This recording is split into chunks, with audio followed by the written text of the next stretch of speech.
ถึงวันจันทร์ผันเปลี่ยนเวียนมาครบตื่นมาพบหน้าที่มีหลากหลายแม้อ่อนล้าอ่อนแรงทั้งร่างกายจงผ่อนคลายรับสู้กู้ศรัทธางานจะหนักเพียงใดใจต้องนิ่ง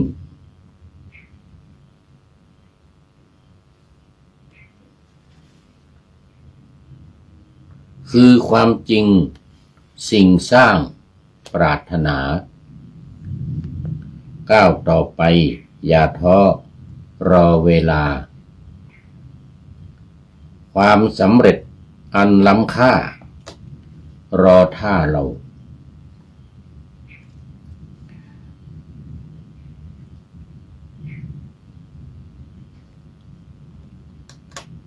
ขอถวายความนอบน้อมแด่พระรัตนตรัยมีพระพุทธเจ้าเป็นต้น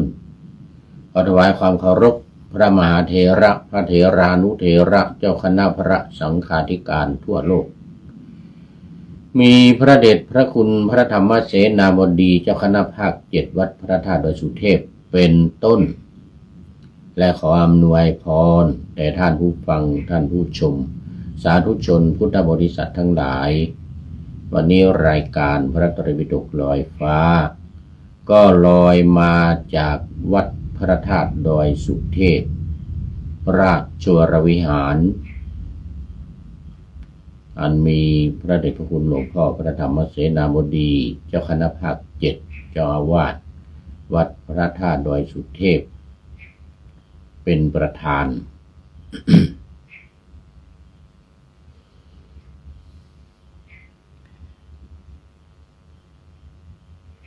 วันนี้ก็บันทึกเสียงล่วงหน้ามา1 วัน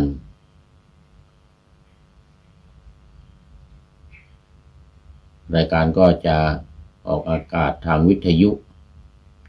วันพรุ่งนี้ส่วนทางเฟซทางไลน์ YouTube เหล่านี้ก็ชมกันได้ในวันนี้เลยแต่มันดึกแล้วตอนนี้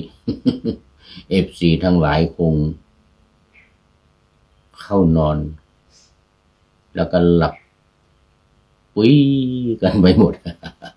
เหลือแต่ผู้พูดนี่นั่งพรรณนาว่าไปกับฟ้ากับฝนกับลมและกับผี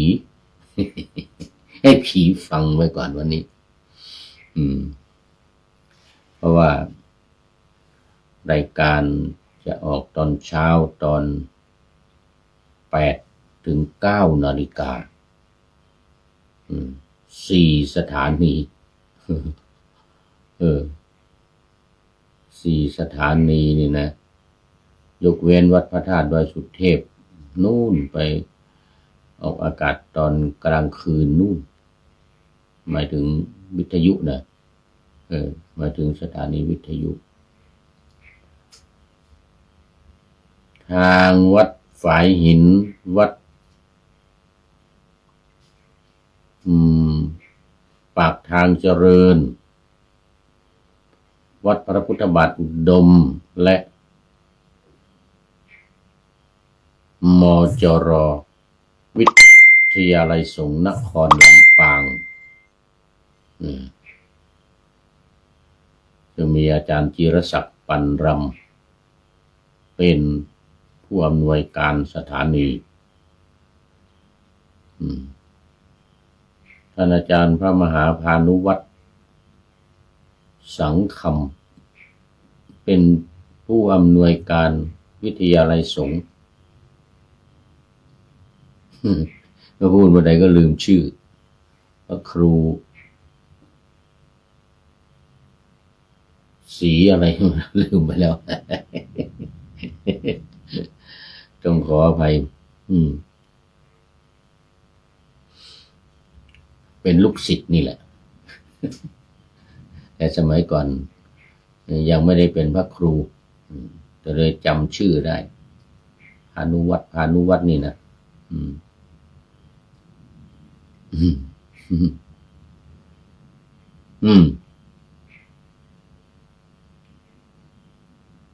ก็มาสู่เนื้อหาสาระของธรรมะกันเลย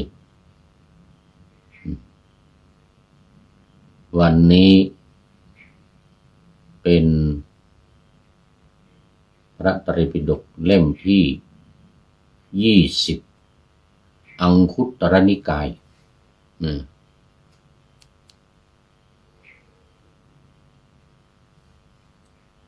เอกนิบาตทุกกนิบาตติกนิบาตเลยนะนิบาตที่1 2 3วรรคที่1พระไตรปิฎกเล่มที่20วรรคที่1คือรูปาทิวรรคว่าด้วยเรื่องของรูปและอารมณ์บรรจุในหมวดเอกนิบาตของอังคุตรนิกาย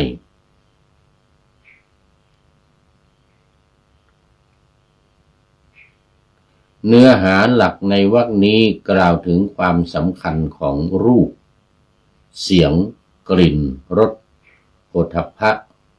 และนิวรธรรมที่ขวางกั้นจิตนิวรธรรมที่ขวางกั้นจิตรวมทั้งรูปเสียงกลิ่นรสโผฏฐัพพะนี้ด้วยขวางกั้นจิตยังไงเพราะว่ามันทำให้จิตเนี่ยลุ่มหลงมัวเมา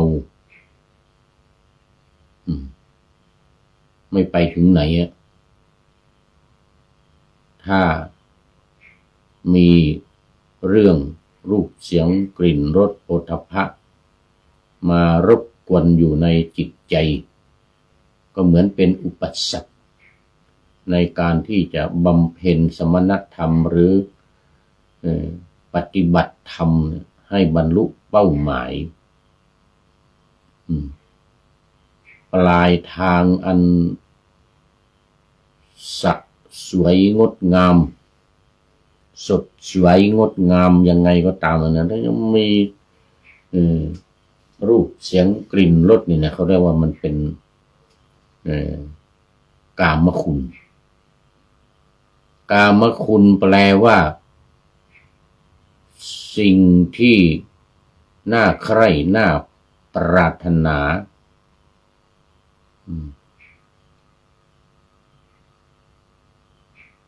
คำว่ากามะแปลว่าใคร่น่าใคร่น่าปรารถนาน่าจะอยากได้มันเลยทำให้คนเราเนี่ยยึดติดเหมือนยางเหนียวที่ติดเนี่ยพูดถึงยางเหนียวนี้นึกถึงกาวตราช้าง วันก่อนขาเนี่ยขาตั้งกล้องนี่นะขาตั้งเครื่อง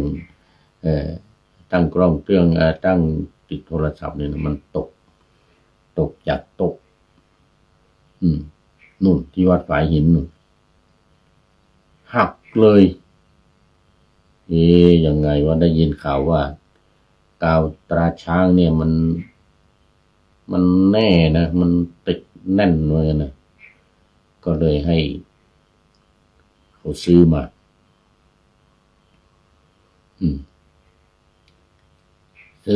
พอมาติดแน่นจริงๆแข็งเป๊ะไอ้น็อตไอ้คาอะไรมันที่ออกมาเนี่ยนะที่มันยันมันมาคีบในเครื่องกล้องโทรศัพท์นี่ไว้นี่นะโอ้โหแน่นเปี้ยเลยสุดยอดเลยกาวตราช้างเนี่ยใส่นิดเดียวยังเหลืออยู่เยอะ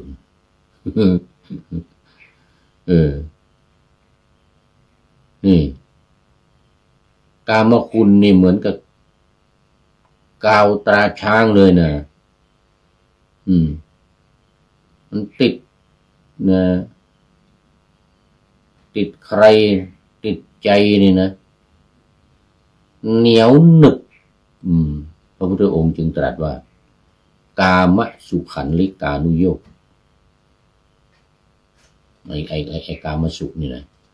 กามสุขเนี่ยเกิดจากมันเป็นไอ้กามสุขันลิกานุโยคเป็นทางสุดโต่งฝ่ายหย่อนยานสุดโต่งฝ่ายหย่อนยานคือกามสุขันลิกานุโยคแปลว่าการประกอบด้วยยางเหนียวหนึบคือกามคือความสุขอันเกิดจากกามสุขะ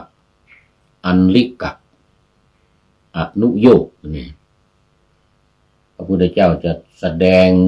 ธรรมจักรกับปวัตตนสูตรกันแรก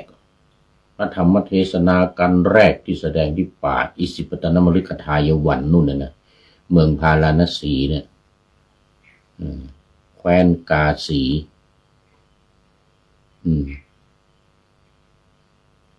ที่ตำบลสารนาถ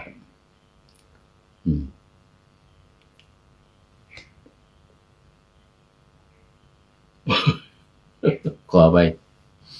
ตอนนี้มันดึกโอ้โหกลางวันก็ไม่ได้พักเลยนะวันนี้อ่อนเปรี้ยเพลียแรงดูชักจะง่วงซะแล้วFC ทั้งหลายก็ไม่มีเข้ามา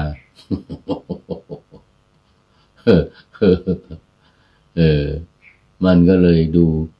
ตาจะยกไม่ค่อยขึ้นเลยนะหนังตายกไม่ค่อยขึ้นเลยนะหนังตายกไม่ค่อยขึ้นเลยเนี่ยนี่เรื่องมันเนี่ยก่อนจะแสดงธรรมนะก่อนจะแสดงธรรมจักรเนี่ยนะพระพุทธองค์ยกขึ้นมาปรารภเป็นเขาเรียกอะไรปะหน้าธรรมะพระพุทธเจ้าปะหน้าธรรมะอย่างนี้เลยนะบอกอัตตะเดี๋ยวกามสุขันลิกานุโยโคนี่นะแล้วก็ว่าไปฮีโนคัมโมโปตุชนิโกนริโยนัตสันนิโตอะไรก็ว่าไปนะพระพุทธเจ้านี่นะเอาขึ้นต้นเลยบอกว่านี่มันเป็นที่สุดโต่งนะต้องว่าสุดโต่ง2 เรื่องก่อนจึงจะแสดงธรรมคือมัชฌิมาปฏิปทาธรรมะที่พระพุทธองค์จะแสดงเป็นธรรมะเป็นมัชฌิมาปฏิปทาก่อนจะพูดถึงสายกลางเนี่ยทางสายกลางเนี่ยไปพูดสิ่งสุดโต่ง2 อย่างก่อนข้างล่าง1 เรื่องข้างบน1 เรื่องข้างล่างคือหย่อนยานข้างบนคือเคร่งตึงเคร่งครัดเรียกว่าอัตตกิลมัฏฐานุโยคไอการปฏิบัติที่มันทำให้ตัวเองลำบากเนี่ยทำให้ตัวเองลำบากเรียกอัตตกิลมัฏฐานุโยคไอ้นี่ก็เหนียวหนึบเหมือนกันนะทำให้ตัวเองเดือดร้อนลำบากนี่นะเพราะพุทธองค์ได้ประสบการณ์มาแล้วไงได้ประสบการณ์มาตอนบำเพ็ญทุกขกิริยา6 ปีเนี่ยโอ้ยผอมกี่ล่องกองแกงเหลือแต่กระดูกกับหนังเนี่ยเหลือแต่กระดูกกับหนังเนี่ยถ้าเราดูภาพที่เขาทำภาพที่พระพุทธเจ้าบำเพ็ญทุกขกิริยาเนาะโหเหลือที่พระพุทธองค์พรรณนาไว้ก็คือว่ามือแตะหน้าท้องเนี่ยก็คือแตะสันหลังเหมือนกัน เอามือแตะสันหลังก็คือแตะหน้าท้องเหมือนกันมันอันเดียวกันเหมือนกันนะหน้าท้องกับสันหลัง พูดจะเห็นภาพเลยพระพุทธเจ้าเองนะพูดเก่งจริงๆนะพูดเห็นภาพเลยว่าแตะหน้าท้องก็คือแตะหลังเหมือนกันมือแตะหลังก็คือแตะหน้าท้อง มันแบนติดกันอย่างนี้เลยนะไอ้หน้าท้องกับหลังพระพุทธเจ้าเนี่ยนะหนังเนี่ยมันติดกระดูกหน้าอกกระดูกหลัง คือไม่กินอะไรอ่ะกินแต่ว่ากินน้อยแล้วโดยเฉพาะ49 วันน่ะ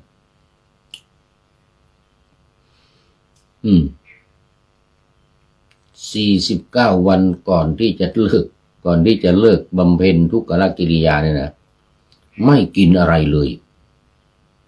อาจารย์วิษณุตอนนี้ขอต้อนรับอาจารย์วิษณุยังไม่หลับเลย โอ้โหนิตยานนท์โอ้อาจารย์ยังไม่หลับเหมือนกันนี่นึกว่ามีแต่ผมคนเดียวนั่งพูดกับผีนี่ พูดให้ผีฟัง อาจารย์วิษณุนิตยานนท์อันนี้จากนครสวรรค์นครสวรรค์ใช่แล้วหนองปริงนี่วัดสุบรรณารามตำบลหนองปริงอำเภอเมืองจังหวัดนครสวรรค์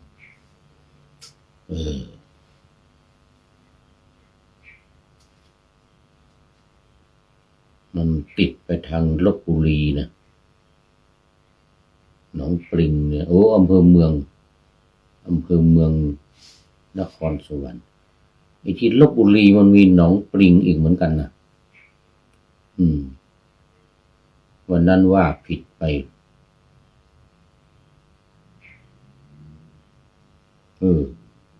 นึกว่าหนองปริงนครสวรรค์เป็นว่าหนองปริงนู่นลพบุรีวันนั้นนั่งรถไฟมากับพระ2-3 รูปทำไปไหนหนองปริงว่างั้นนะเป็นว่านึกว่าหนองปริงนครสวรรค์นึกว่าวัดของท่านอาจารย์อาจารย์วิษณุนิตยานนท์ไม่ใช่เป็นหนองปริงลพบุรีนู่น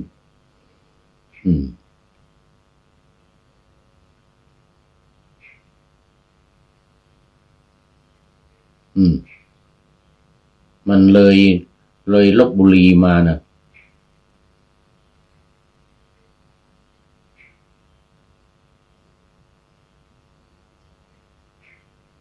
มันเป็นนครสวรรค์นี่หรือเปล่านะ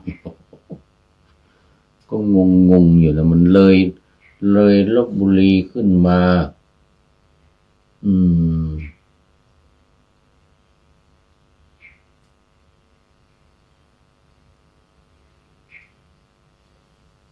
ตอนแรกมันนึกว่าอันเดียวกันนะแต่ว่ามันเป็น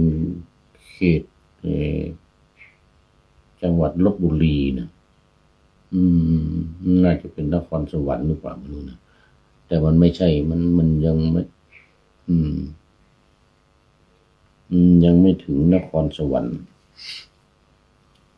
หนองปริงนี่เนี่ย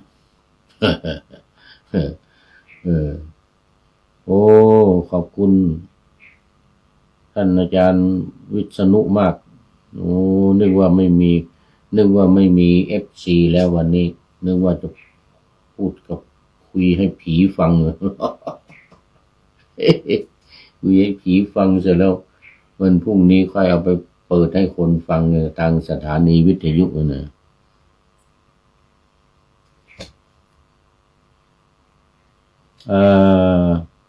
อยู่แถวสถานีรถไฟนครสวรรค์เลยครับหนองปริงอยู่สถานีรถไฟนครสวรรค์ไม่ใช่ละคนละที่ละอันนั้นหนองปริงเหมือนกันลพบุรี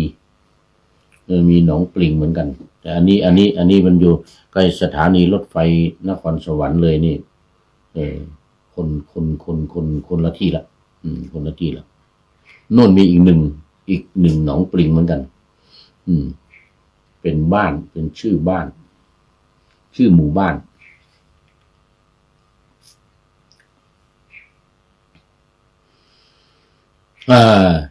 ขอบคุณมากอ้าวพูดถึงเรื่องอะไรเนี่ยพูดถึงเรื่องของกามคุณ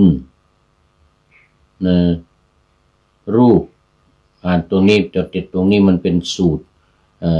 เอกนิบาตนี่นะวรรคที่หนึ่งรูปะรุปาธิรูปะรุปาธิวรรคว่าด้วยเรื่องของรูปและอารมณ์บรรจุในหมวดเอกนิบาตของอังคุตรนิกายว่างั้นนะ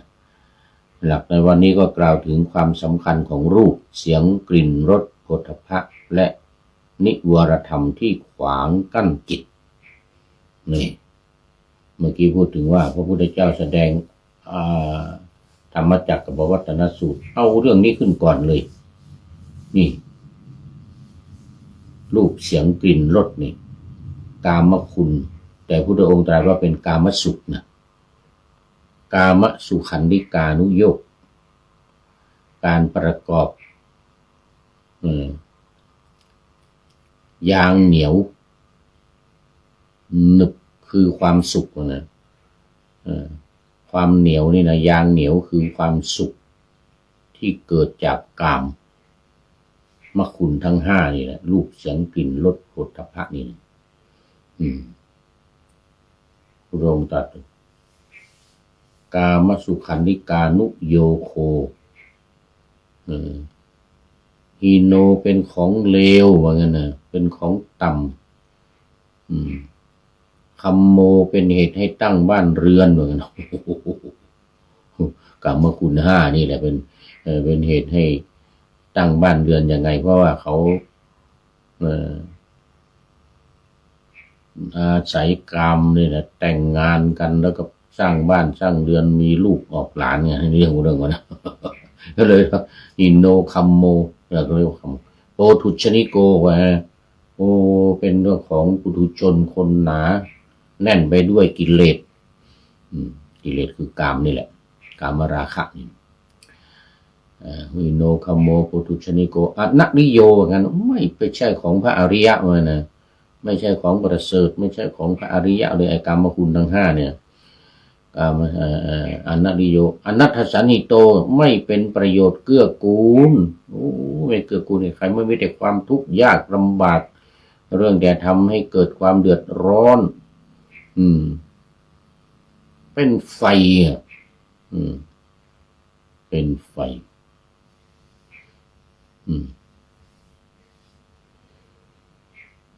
ไฟไหม้บ้านเป็นไฟไหม้บ้านนี่เรื่องมันนะเอาขึ้นก่อนเลยก่อนจะแสดงอริยสัจธรรมนะมัชฌิมาปฏิปทาเนี่ยนะก่อนที่จะแสดงมัชฌิมาปฏิปทาเอากามนี้ขึ้นก่อนเลยกามสุขันธิกานุโยคแล้วก็ตบท้ายด้วยอัตตกิลมัฏฐานุโยคการทำตัวเองให้ลำบากกิลมะแปลว่าลำบากอัตตะตนทำตนให้ลำบากพระพุทธองค์ทรงบำเพ็ญทุกขกิริยา6 ปีเนี่ยโอ้โหเดือดร้อนมากสลบลงไปเลยไม่เหลือไม่มีอะไรแล้วสลบลงไปแล้วอาปากว่องเด็กเลี้ยงวัวไม่เอานมมาหยอดนี่ก็ไปแล้วเหลือแต่ชื่อ เหลือแต่ชื่อสิทธัตถะไปปฏิบัติธรรมมรณภาพเหลือแต่ชื่อแล้วเหลือแต่ชื่อแล้วได้นมหยอดเข้าไปในครึ่งกระป๋อง ครึ่งกระป๋องเลยนะตื่นขึ้นมาฟื้นขึ้นมาเนาะฟื้นขึ้นมาได้นมไปครึ่งกระป๋องฟื้นขึ้นมาบอกเด็กเลี้ยงโคพอแล้วว่างั้นนะเด็กเลี้ยงโคก็โอ้ขอส่วนบุญขอให้เห็นธรรมขออย่าห้ามว่างั้นนะกระผมนี่จะถวายทั้งหมดนี่นะนมมีกระป๋องเดียวขอถวายทั้งหมดไม่สามารถจะแบ่งครึ่งได้หรือว่างั้นนะขออย่าได้อนุเคราะห์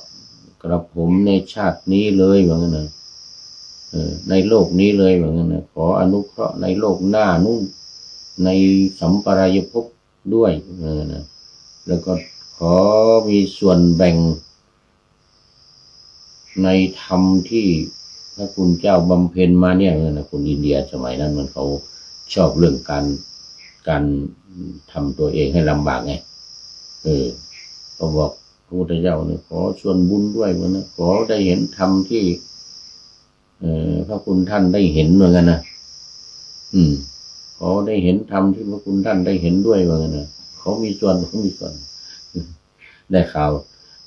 ตายแล้วไปเกิดบนสวรรค์นู่นนะเด็กเลี้ยงครูสร้างบารมีอยู่เหมือนกันสร้างบารมีถ้าไม่ได้นมครึ่งกระป๋องเนี่ยว่าตายแล้วเหลือแต่ชื่อแล้วเนี่ยเหลือแต่ชื่อสิทธัตถะไม่ได้เป็นพระพุทธเจ้าได้แจ้วอะไรนะก็เลยบอกว่ามันเป็นทางสุดโต่งสองอย่างเนี่ยอันนี้ขึ้นต้นเลยเนี่ยขันธ์ห้าเนี่ยเดี๋ยวไม่ใช่กามคุณห้าเนี่ยโอ้ตอนนี้ขอต้อนรับโยมสายสมร ยังไม่นอนเหมือนกันโยมสายสมรยังไม่นอนมีตุ๊กตาถ่ายรูปมาด้วยนมัสเตวะนะตุ๊กตาถ่ายรูปเนี่ยยังนมัสเตมาแล้วยังไม่นอนโอ้ดึกแล้วหลับนอนเด้อโยมสายสมรตอนนี้4 ทุ่ม 45แล้วหลับนอนพักผ่อนเถอะเดี๋ยววันพรุ่งนี้เช้าจะได้ตื่นขึ้นมาสดชื่นไปทำการทำงานไปวัดไปวาทำบุญสุนทานวันพรุ่งนี้วันพระหรือเปล่าโอ้ยังไม่ถึงนะยังไม่ถึงวันพระอีก2-3 วัน8 ค่ำวันพระ8 ค่ำโอ้โมทนากับโยมสายสมรเบญจกุลอำเภอท่าปลาจังหวัดอุตรดิตถ์เป็นอย่างยิ่ง มาดูคราวนี้ก็มาดูเอกนิบาตนะหลักการก็คือความสำคัญของรูปเสียงกลิ่นรสโผฏฐัพพะและนิวรธรรม5 อย่างนี่นะความชอบความชังความง่วงความฟุ้งความสงสัย5 อย่างนิวรธรรมนี่มันเป็นสิ่งที่ขวางกั้นจิตไม่ให้บรรลุสิ่งสำคัญสิ่งที่ดีนี่ในเรื่องมันเนี่ยสรุปเนื้อหาสำคัญในรูปาธิวัคที่ 1นี้ก็คือเรามาดูความสำคัญกันก่อน 1. รูปารมณสูตรนะว่าด้วยรูปารมณ์รูปที่น่าปรารถนาและไม่น่าปรารถนามีผลต่อจิตใจบอกงั้นนะบอกว่ามีผลต่อจิตใจโอ้คุณโยมสายสมรบอกว่ากราบนมัสการนอนน้อยกินน้อยเจ้าข้าโอ้สาธุนอนน้อยกินน้อยจะได้บำเพ็ญสมณธรรมมากเป็นคนอย่างนี้แหละนอนแค่4 ชั่วโมงเองเจ้าข้ามานะกลางวันก็ไม่ได้นอนเพราะไม่เคยติดเป็นนิสัยโอ้สาธุโอ้ดีแล้วไม่นอนกลางวันนี่นะแล้วเจ้าข้าโอ้โมทนาสาธุ ช่วยแชร์คลิปรายการพระไตรปิฎกลอยฟ้าไปมากๆเด้อโยมสายสมรตอนนี้ขอต้อนรับแม่เกียงคำรุ่งไพโรจน์นี่ก็ไม่นอนเหมือนกันป่าไม้แดงอำเภอดอยสะเก็ดจังหวัดเชียงใหม่ ยังเหมือนนอนเด้อกันนี่แม่เกียง แม่เกียงคำยังเหมือนนอนเด้อกันเดี๋ยวปะกันเนอวันที่14วัดเจ็ดลิน14ถึง18วัดเจ็ดลินเนี่ย19ถึง22วัดดอยสปัญญูก็เดี๋ยววันที่14นี้จะไปนอนวัดเจ็ดลินนะจะไปนอนวัดเจ็ดลินไปนอนเปรท่านอาจารย์มหาวิษณุได้ข่าวว่ากุฏิของเพิ่นเดียวนี้มีไผนอนแล้วก็ได้ยินเสียงปุ๊กปักปุ๊กปักว่ะเมื่อลังอาจารย์วิษณุอยู่ท่านเห็นก็นอนหมดได้เห็นก็ไม่เกี่ยงคำ ห้องเฮามันที่ไปนอนนั่นนะมันติดกับห้องของอาจารย์วิษณุนะเขาว่าเมื่อคืนได้ยินเสียงปุ๊กปักปุ๊กปักเนี่ยนะนอนเหมือนได้เหก้านี่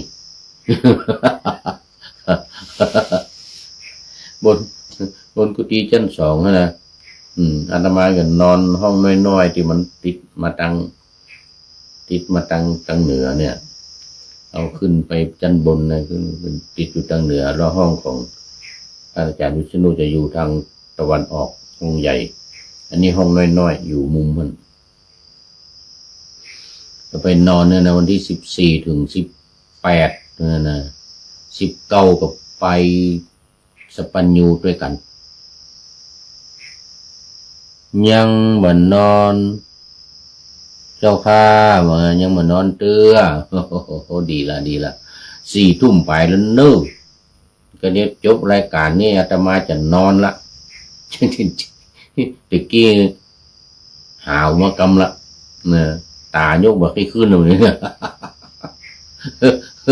ตายกบอกให้ขึ้นแล้วดีมันนอนเตื้อก่อนนี่เป็นกู้กันก่อนเป็นกู้เป็นเพื่อนกันรายการนี้วันนี้สุดท้ายละบันทึกมาหลายรายการละวันนี้รายการสุดท้ายละวันพรุ่งนี้ก็ว่ากันใหม่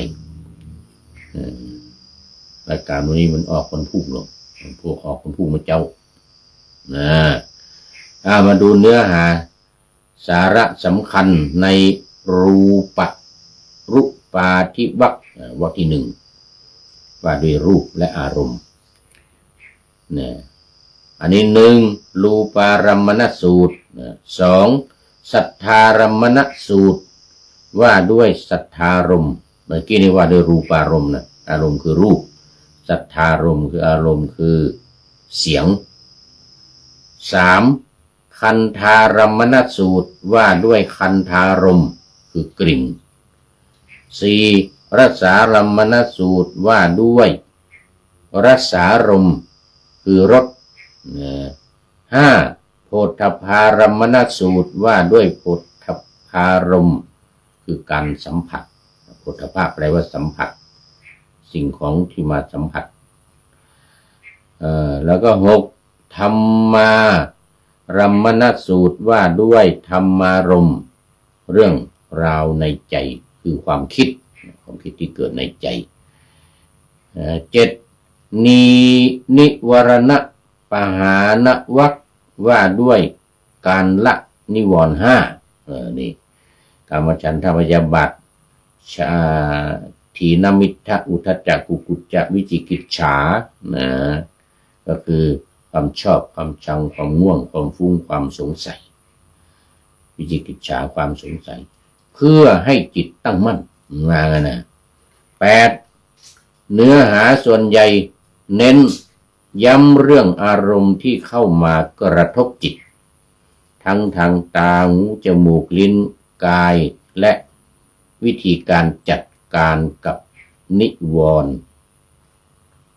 วิธีการจัดการกับนิวรณ์ เพื่อบรรลุธรรมนี่เป็นเป้าหมายเป็นเป้าหมายสูงสุดวรรคนี้จัดอยู่ในช่วงต้นของพระไตรปิฎกเล่มที่20ซึ่งเป็นส่วนหนึ่งของพระสุตตันตปิฎกอังคุตรนิกายฉบับมหาจุฬาลงกรณราชวิทยาลัยโอ้โยมแม่เกี่ยงคำบอกว่านอนอย่างนี้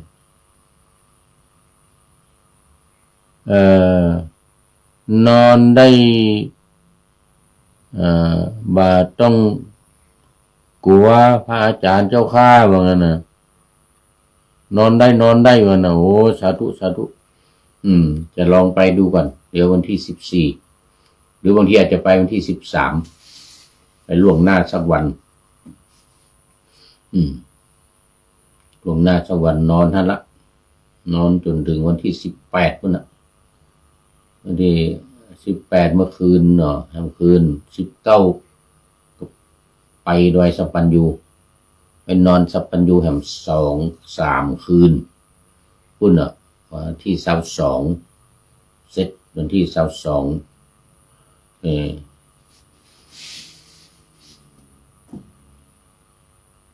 นอนได้วะนะมันต้องกลัวว่ะ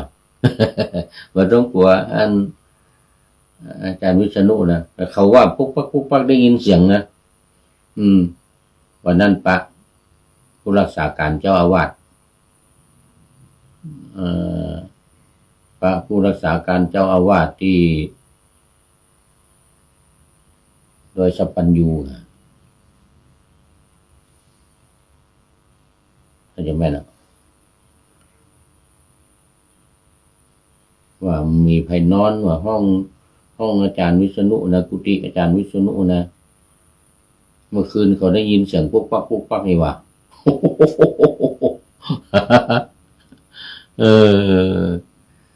แต่ก็ดีเหมือนกันเนอะเวลาไปนอนเราได้ยินเสียงปุ๊กปักจะได้มีเพื่อนไงอาจารย์วิษณุจะได้มามีเพื่อน น้าวนะมาวรรคนี้จัดอยู่ในช่วงต้นไตรปิฎกคราวนี้เราก็มาดูเป็นเรียกทำอย่างหนึ่งว่าพระไตรปิฎก84,000เรียกว่า84,000พระธรรมขันธ์นี่พระไตรปิฎกนี่นะ84,000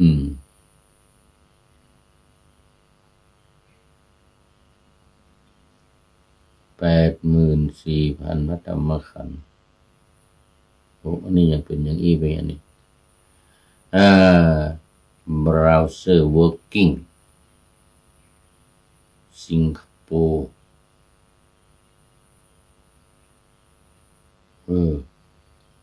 cloud flare working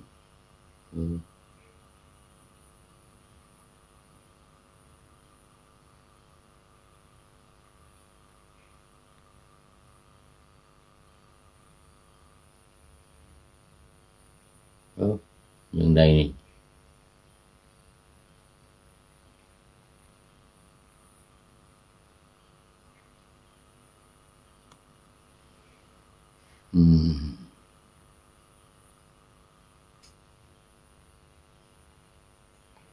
84,000พระธรรมขันธ์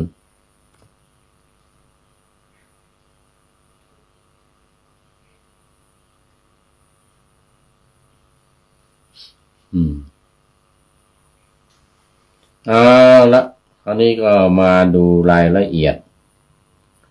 มาดูรายละเอียดสักเล็กน้อยก็คือส่วนที่1เอกนิบาตก็แปลว่ากรุ๊ปที่1กรุ๊ปที่1เอกนิบาต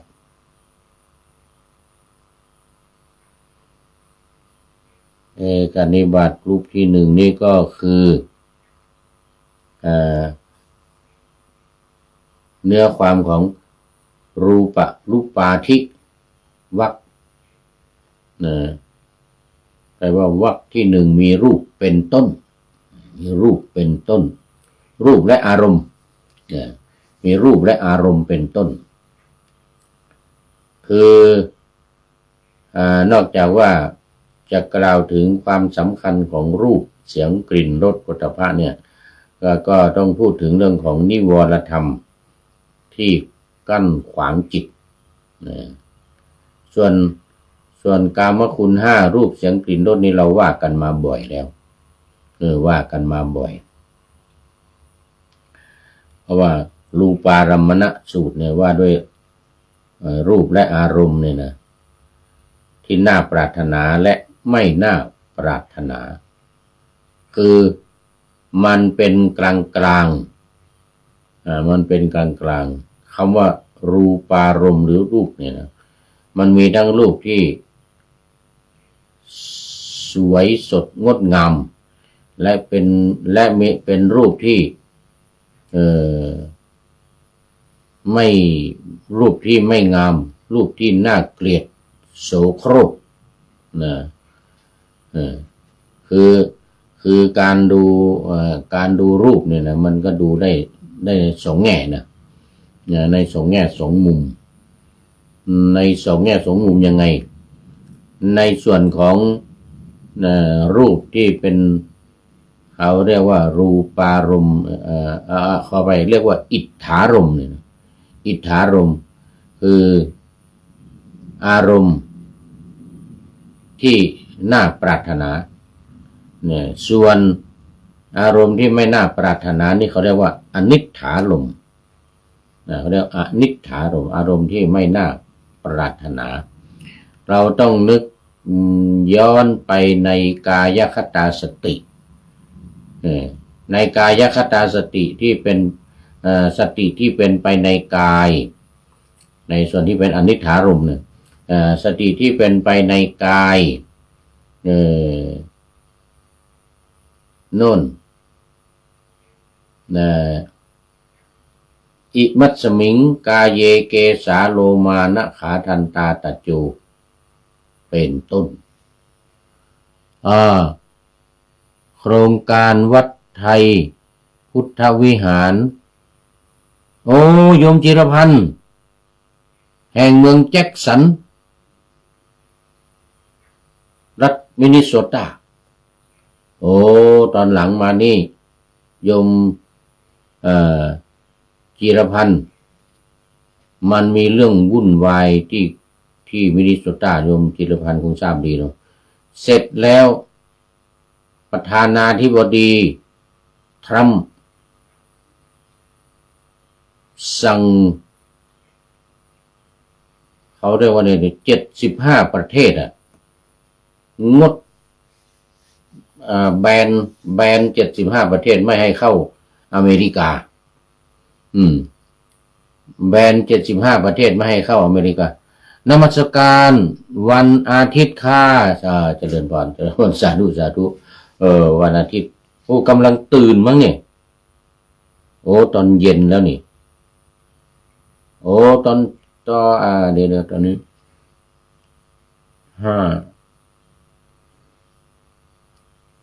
5 ทุ่มนี่นะ11 โมงกลางวันนี่นะโอ้11 โมงกลางวันอยู่ตอนเช้าของที่อเมริกามัน12 ชั่วโมงเนาะ12 ชั่วโมงโอ้ตอนนี้เดี๋ยวแป๊บเดียวแป๊บหนึ่งแบตเตอรี่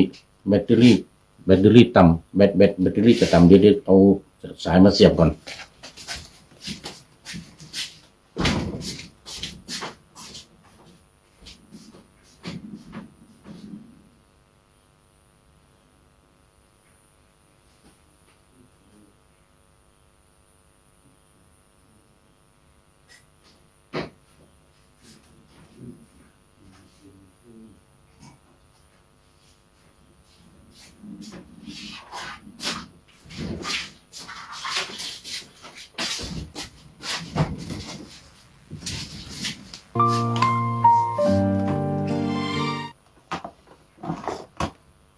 อืม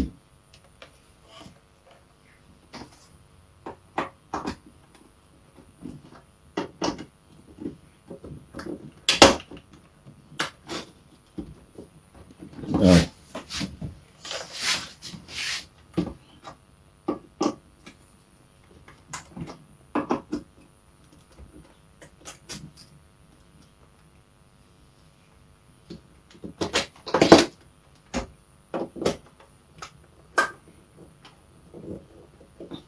อะไรวะ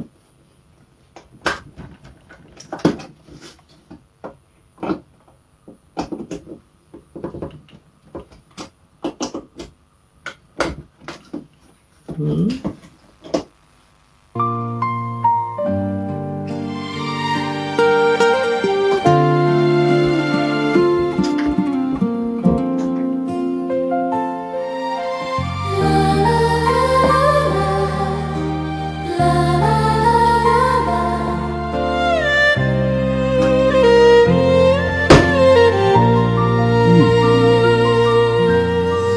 แสงทองร่ำไรในยามอุตสายังเห็นพระเมตตาอยู่ทุกแห่งหน แบตเตอรี่จะหมดแล้ว น้ำพระทัยฉโลมใจคน นี่ ทั่วพื้นแผ่นดินยังอบ แบตเตอรี่จะ อุ่ หมด น โอ้โหเกือบยุติไปโดย เกือบได้ยุติ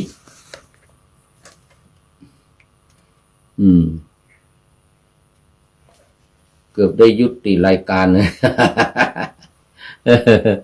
โอ้เดี๋ยวก่อน10 โมงค่าวะนะที่อเมริกาเป็นวันอาทิตย์ตอนเช้าโอ้สาธุ10 โมงตอนเช้า10 โมงตอนเช้าตอนนี้คนเปรมใจมาแล้วสันปะตองสันปะตองก็ยังไม่นอนเหมือนกัน 10 โมงเช้าอยู่ที่อเมริกา10 โมงเช้าแล้วไม่ทราบเรื่องการทำวีซ่าเขาแบน75 ประเทศไม่ให้เข้าอเมริกาเนี่ยจะทำวีซ่าได้หรือเปล่าเนี่ยเดือนเมษาพฤษภาพฤษภามิถุนาเขาจะเปิดเลิกแบนหรือเปล่า75ตอนนี้ก็มีคนประท้วงอยู่นะตอนนี้ก็มีคนประท้วง75 ประเทศไม่ให้เข้าอเมริกายกเว้นคนที่มีวีซ่าถาวรลองทำดูค่ะโอ้สาธุลองดูลองทำดูเดี๋ยวปลายเดือนนี้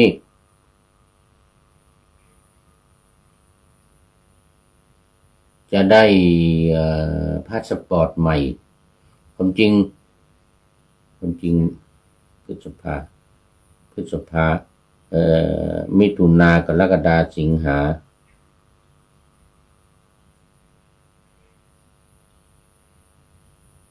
ยังพาสปอร์ตเก่ายังใช้ได้อยู่ตอนนี้ทำพาสปอร์ตใหม่เพราะว่าไปถึงปีหน้าเนี่ยมันจะเหลือไม่ถึง10 เดือนคือถ้านับจากเนี่ยไปเนี่ยนะ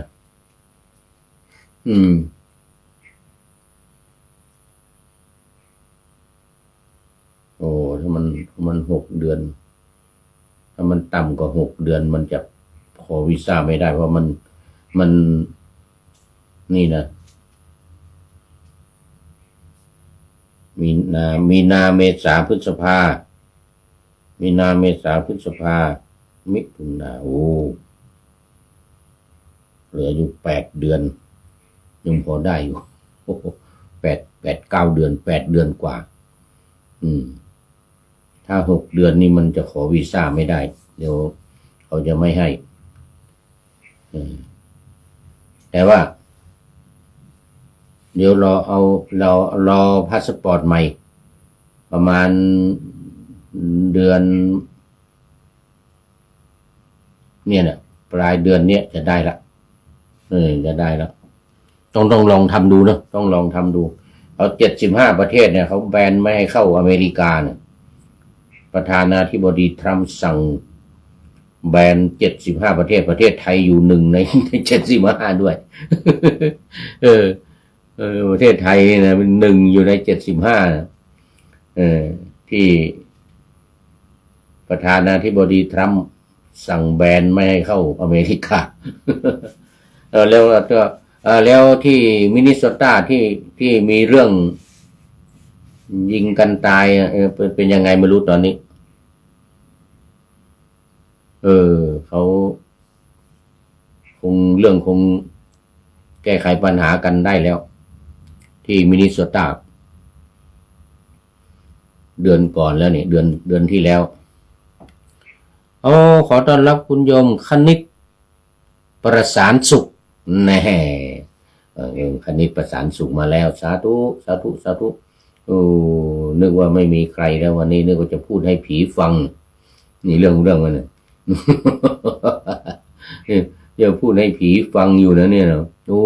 มีอยู่หลายด้าน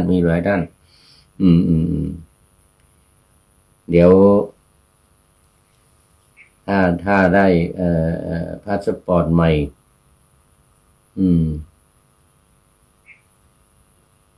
ความจริงพาสปอร์ตเก่าก็น่าจะได้อยู่เดี๋ยวจะติดต่อถ้าจะส่งไปส่งพาสปอร์ตไปส่งเรื่องไปถ้าเอาพาสปอร์ตเก่าไปด้วยก็ทำได้ก็ลองทำดูได้เหมือนนะโยมก็อยู่ในเมืองแต่ไปทำงานก็ไม่มีปัญหาอะไรอยู่ในเมืองก็ไปไม่มีปัญหาอะไรก็ทำลองดูลองดูลองทำดูได้เจริญพรว่าโมทนาต้องพยายามดูแล้วตอนนี้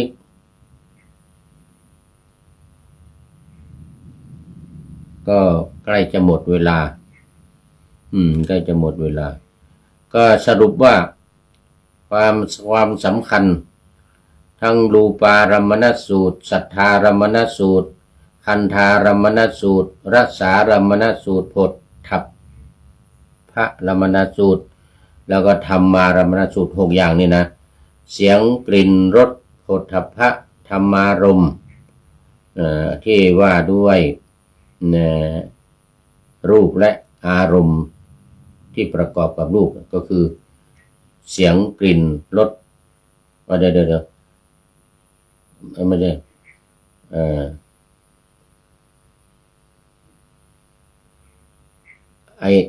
ภายในตาหูจมูกลิ้นกายและใจนี่นะเป็นส่วนประกอบที่สำคัญส่วนนิวรณปหานวรรคว่าด้วยการละนิวรณ์5กามฉันทะความชอบพยาบาทความชังถีนมิทะความง่วงอุทธัจจะความฟุ้งแล้วก็วิจิกิจฉาความลังเลสงสัยอันนี้เพื่อที่จะให้จิตตั้งมั่นแล้วก็เน้นย้ำว่าเนื้อหาส่วนใหญ่นี่เป็นอารมณ์ที่เข้ามากระทบทางจิตทั้งหมดเลยคือมันจะผ่านทางตาทางหูทางจมูกทางลิ้นทางกายและผ่านทางใจเข้ามากระทบตัวจิตที่เป็นวิญญาณตัวรับรู้ทั้งหมดเลยสรุปไว้แค่นี้ก่อนวันนี้ในเรื่องของพระไตรปิฎกเล่มที่20วรรคที่1วรรคแรกมีรูปเป็นต้นเนี่ยรูปเสียงกลิ่นรสโผฏฐัพพะธรรมารมณ์แล้วก็นิวรธรรม วันนี้คุณโยมจีรพันธ์เนี่ยแห่งเมืองแจ็คสันรัฐมินนิโซตาวัดไทยพุทธวิหารเป็นท่านแรกเป็นท่านสุดท้ายเข้าสู่เส้นชัยของรายการในวันนี้โมทนาเป็นอย่างยิ่งคุณโยมคณิตคุณโยมเปรมใจและหลายๆท่านที่เข้ามาแล้วผ่านไปแล้วขอโมทนาเป็นอย่างยิ่งคราวนี้มาดูข้อคิดท้ายรายการวันนี้ได้จากสถานีธรรมให้ข้อคิดวันนี้ไว้ว่าถึงวันจันทร์ผันเปลี่ยนเวียนมาครบวันนี้วันจันทร์พอดีนะตื่นมาพบหน้าที่ที่หลากหลายแม้อ่อนล้าอ่อนแรงทั้งร่างกายจงผ่อนคลายรับสู้กู้ศรัทธาขึ้นมางานจะหนักเพียงใดใจต้องนิ่งคือความจริงสิ่งสร้างปรารถนาก้าวต่อไปอย่าท้อรอเวลาความสำเร็จอันล้ำค่ารอท่าเราขอบคุณสถานีธรรมเป็นอย่างยิ่งไว้ณที่นี้ขอนำรายการขอนำพระไตรปิฎกลอยฟ้าไปจากผู้ฟังทั้งหลายในโลกล่าวันต่อไปจะได้จรย้อนกลับมาสู่สถานีใหม่ให้ท่านฟังอย่าลืมเปิดวิทยุหรือเครื่องรับโทรศัพท์โมบายคอมพิวเตอร์ผัง YouTube เฟซเพจไลน์ให้ดังๆเพื่อชมฟังรายการวันต่อไปขอทุกท่านมีความสุขทุกคืนวันนำธรรมะประกอบการงานทั้งหลายเช่นขยันทำงานทางวาจากายใจขวนขวายกิจการงานนานาบำเพ็ญสาธารณประโยชน์เว้นสิ่งที่มีโทษโหดเยี่ยงสาประกอบแต่กรรมดีมีราคาแสวงหาเงินทองครองใจคนเสียสละพลทรัพย์นับมากน้อยไม่ให้ล้านก็ให้ร้อยไม่ด้อยผลเอื้อคนรวยช่วยคนยากฝากคนจนให้ทุกคนเท่ากันมาตรฐานเดียวขอเจริญพร